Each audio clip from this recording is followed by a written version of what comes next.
Hello, attackers, and welcome back to a brand new episode of Attack on Show. I'm your host, Rob E. We got a very special edition episode lined up for you today, and I'm very excited to share this with you. Our very first episode of Attack on Show premiered on February 18th, 2018.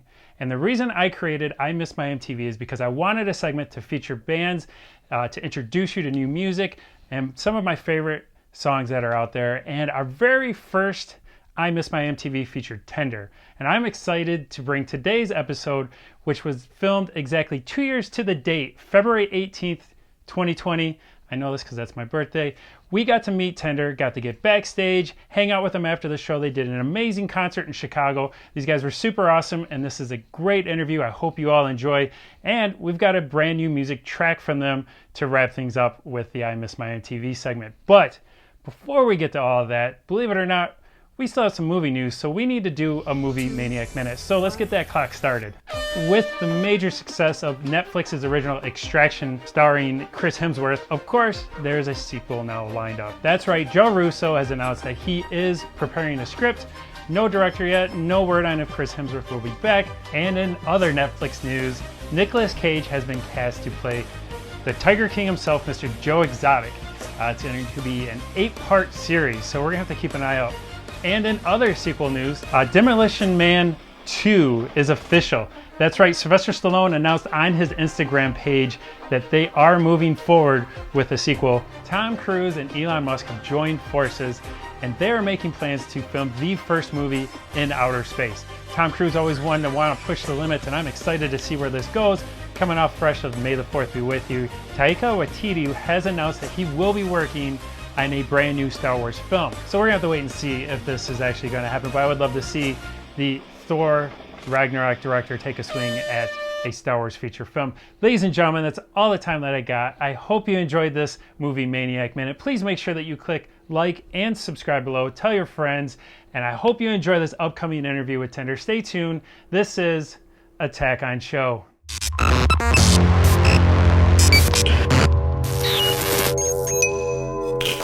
Finally, we're back on Attack on Show Roadshow, and I think our number one goal is finally achieved. I'm live with Tender, everybody. This is awesome. We got James and Daniel here. Thank you guys so much for coming on Attack on Show. This is awesome. Been big fans of your guys's. I was telling you before we started recording, when I started Attack on Show 2 years ago, the very first episode featured you guys. We're going to highlight Tender. So nice. I'm super excited. I had the music segment just to get you guys in there so I could tell everybody about you. So cool. It's been a crazy 2 years, and persistence pays off, apparently. So I got you guys finally live. Yeah. So I appreciate you guys taking the time. You're on a U.S. tour here. Yep. All the way from the U.K. All the way, yeah. It's good to be here. Yeah. How is it different touring here in the States compared to the U.K. there? I guess people come to the shows. No, London's really good for us. It's always been great. But regionally, it's just not. I don't think our music is, It doesn't translate the same way it does. It seems to here, does it? Which I'm happy about. I mean, I'd rather come here and play in the US than be at home. That's interesting. So you guys kind of see a different. You see that with bands here. Sometimes their music will populate more in the UK or vice versa. And you guys see that because you guys are touring around the UK as well, correct? Was that prior to the United States tour? We haven't really toured the UK that much, really. We've done Europe quite a lot. Europe's always a great market in terms of like Poland and things. Okay. Like that. We do really well. We just play London shows. We have a London show in April. Okay, actually, that's why I saw the announcement there for the London show. So a couple questions. I had to write them down because usually I don't get too starstruck, but this is a big moment. So just to help me keep on cue here, how long have you guys known each other? I know you were in a band prior. Yeah. Did you know each other prior to that? We did, yeah. Probably about 15 years. Something like that. Yeah, like we went to the same school. So okay. We know each other from back then. We just kind of grew up in the same area, had the same group of friends, and we were always just playing in and out of different little bands when we were younger, and kind of almost grew up together, I guess. So always music. You guys always had music going all the way back 15 years. Yeah, for sure. Like in school, we would play questionable music, but it was like Dan was a couple of years older than me at school, so I'd see him playing in bands and stuff. And then I got into music probably because of like Dan and his friends, and then eventually, we started playing together in different variations of bands. Right. And then we ended up living together for a long time. We lived together for about 8 years or something. Oh, wow. And that's kind of when the previous band and Tender sort of became a thing. Right. Because we were just always, around each other. And that's where we made the music, so... Yeah, because you guys, obviously, the previous band, it was instrumental, and then you guys have formed Tender. How's the process changed when you guys became Tender, I guess, compared to what you had dealt with prior?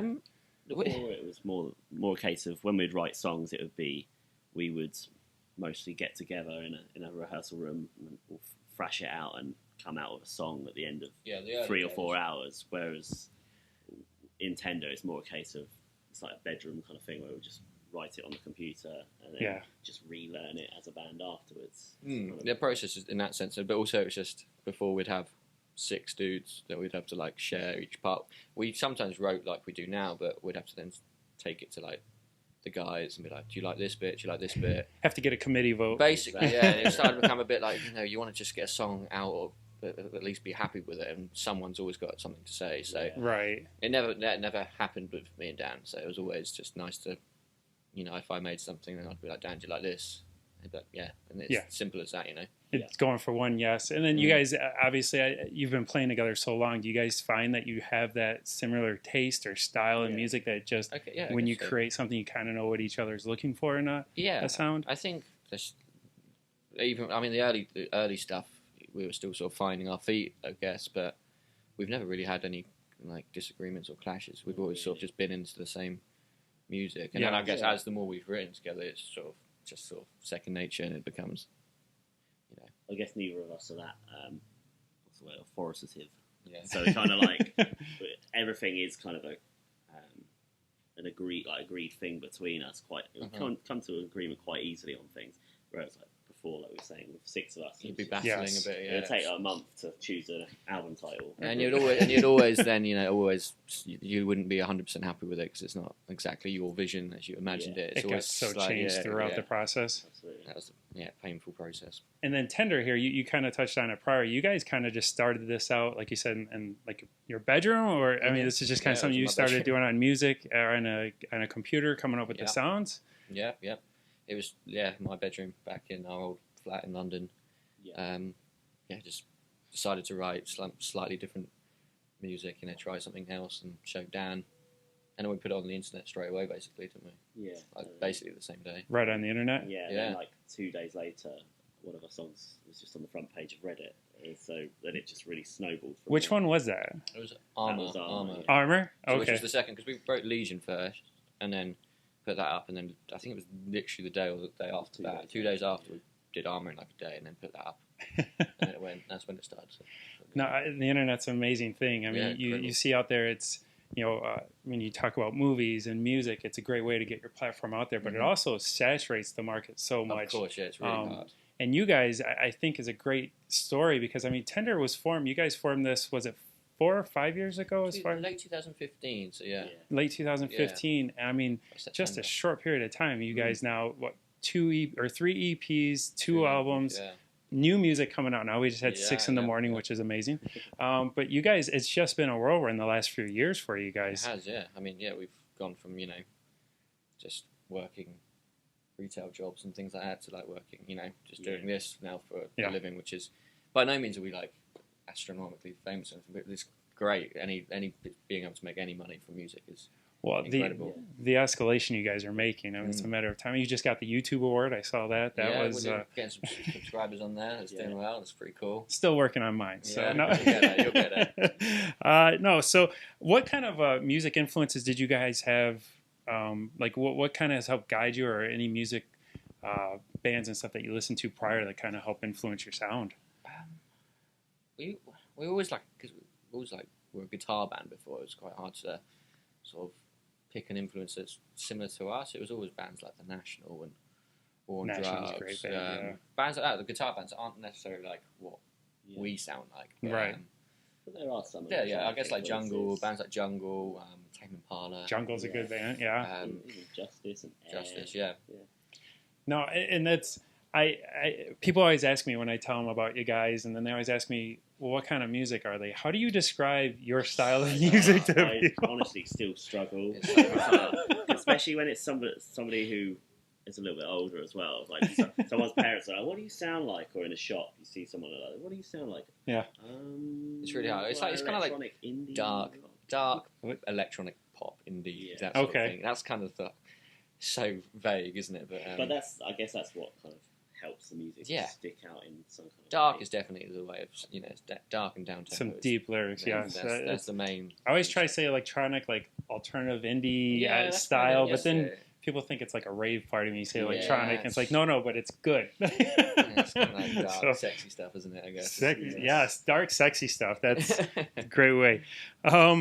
So the first song actually was one of my questions. You guys just said that it was when it appeared on Reddit. Did just like the view counts kind of start going up, or is that it was like 40,000 in a day on? Which is they were clicking through to our SoundCloud. And it was like 40,000 in a day, and then it was just, from there, obviously, like which is a lot. Tailed off, nothing, completely nothing for 2 days was pretty. To us, was incredible. Oh, that's amazing. And first, such a good platform. So, what point from there on did you guys say this is like we've got something here? Was there a moment I guess we were just really enjoying writing songs, and then I think it became a bit more apparent that something was happening because we would get for the next 2 or 3 months we were getting like emails from record labels like via our manager every now, which hadn't happened before until like. So people were telling you to fire your manager? No. Sorry, the buyer. Oh, okay. Hire. Yeah.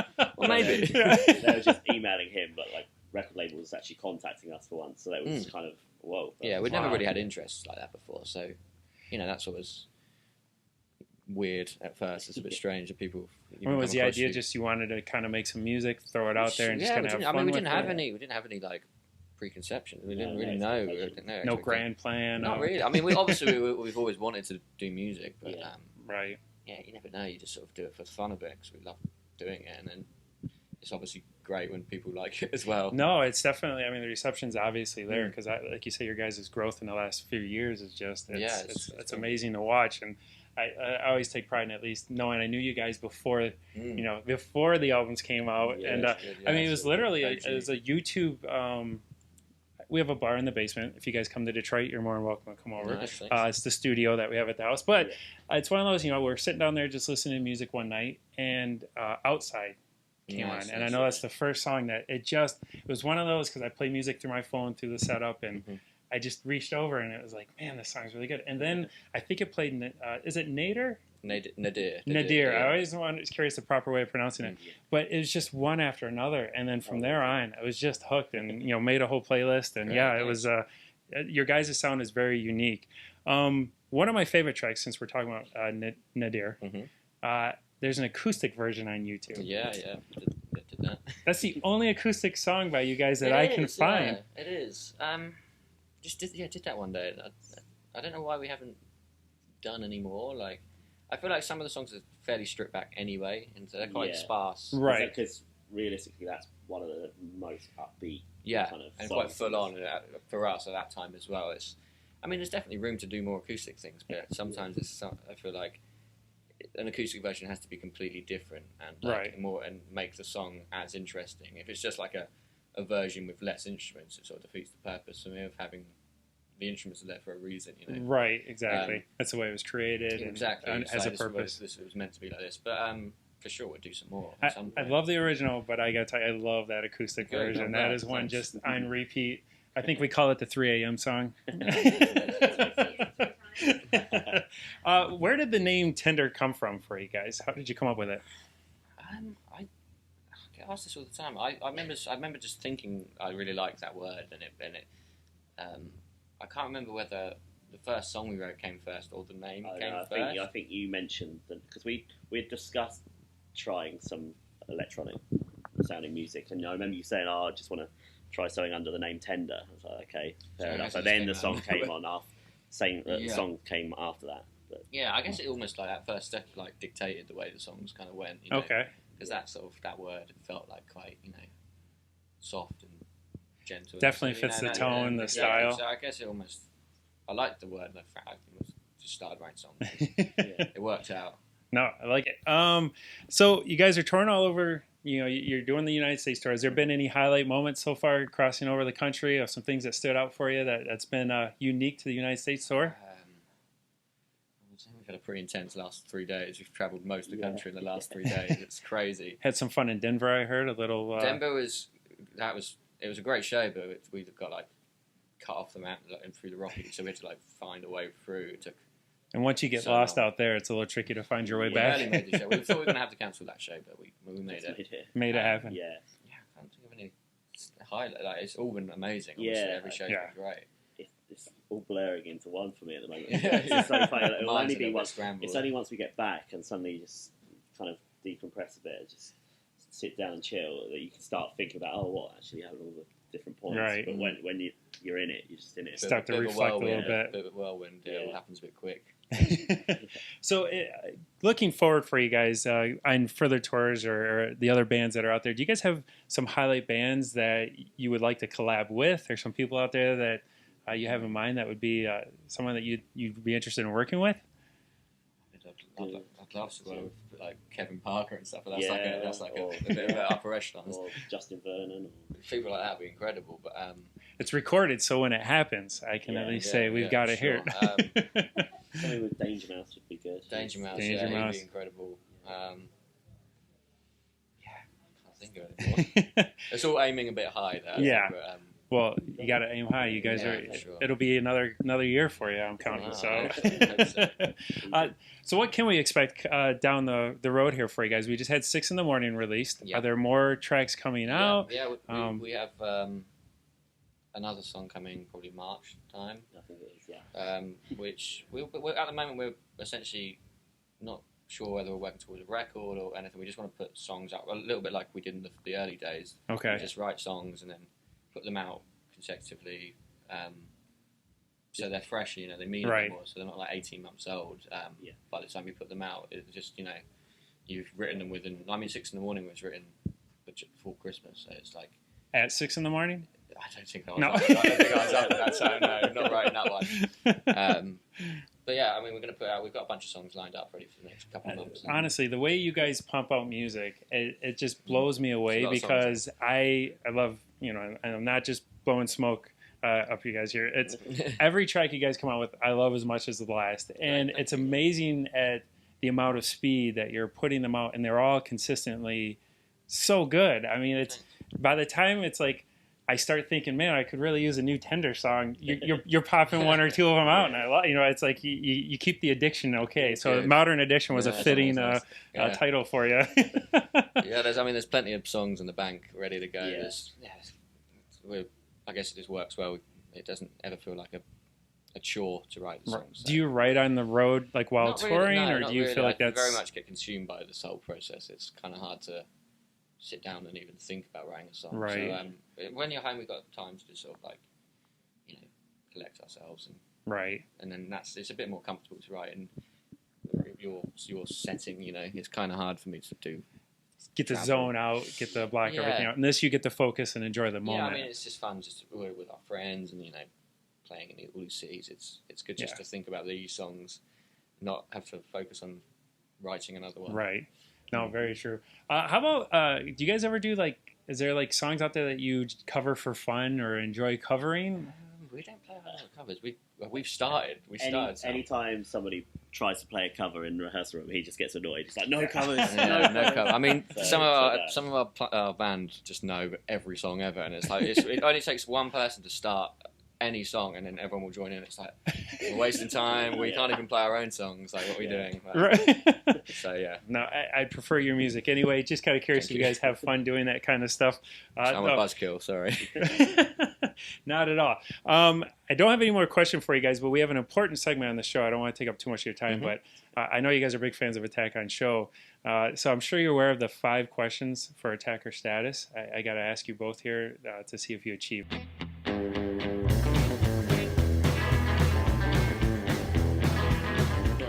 All right, so this is 5 questions to achieve attacker status.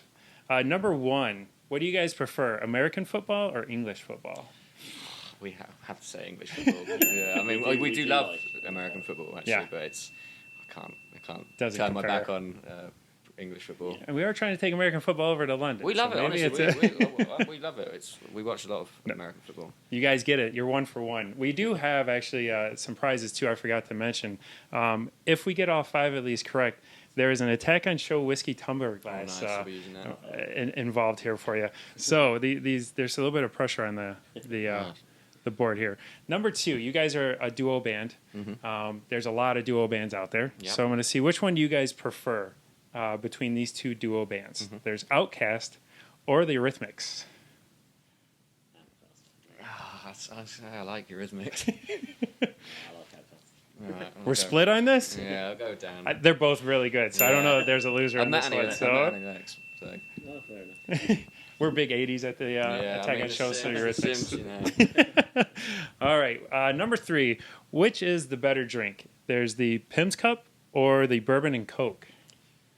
Oh, Pimm's is very British, but Bourbon and Coke. Bourbon and Coke. Bourbon and Coke. Yeah. Are you guys whiskey drinkers? Yeah, I like Excellent. bourbon. It's like not heavily, but yeah. We'll have to break the glasses in. Number 4. Which one's the better movie? Hot Fuzz or Snatch? Snatch. Snatch? Yeah. Such a great movie. Yeah. Hot Fuzz is great, but Snatch is I love Hot Fuzz. Yeah. Simon Pegg is amazing. Yeah. But no, Snatch takes it. That movie's a fantastic film. So you guys are good. 4 for 4. Number 5. Which TV show is better? There's Doctor Who or Peaky Blinders? Peaky Blinders for me. Peaky Blinders Yeah. all day long. Yeah. Are you guys caught up on it? I've watched them all. Yeah. We're crushing He's it. not, but I've watched them all. So no spoilers for him. But Man, yeah, it's great. amazing. Well, I'm not caught up. We're crushing through it right It's now. great. I got hooked. I'm like, season 3 or something. Oh, you're ahead of us. I'm still in the middle of season 2. We just started. And, yeah, because it's on the BBC in the UK. Yeah. So do you guys get that? we get it on Netflix. We do Okay, get it's a bit BBC, but slightly we're later, yeah. watching it through on Netflix. Yeah, I'm up to date. Keep watching it. It's good. It's good. Yeah, it just gets better. Yeah, for No, sure. the show's amazing. Honestly, guys, I'm huge fans. I just want to thank you so much for taking the time to meet me on the Attack on Show. Like I said, this has been a goal from episode 1, and this huge. The next goal now is to get you guys in the home studio in Detroit when we Next get time you in into Detroit, Detroit. So everybody, stay tuned. We're gonna play a new track for Tender, and I Miss My MTV.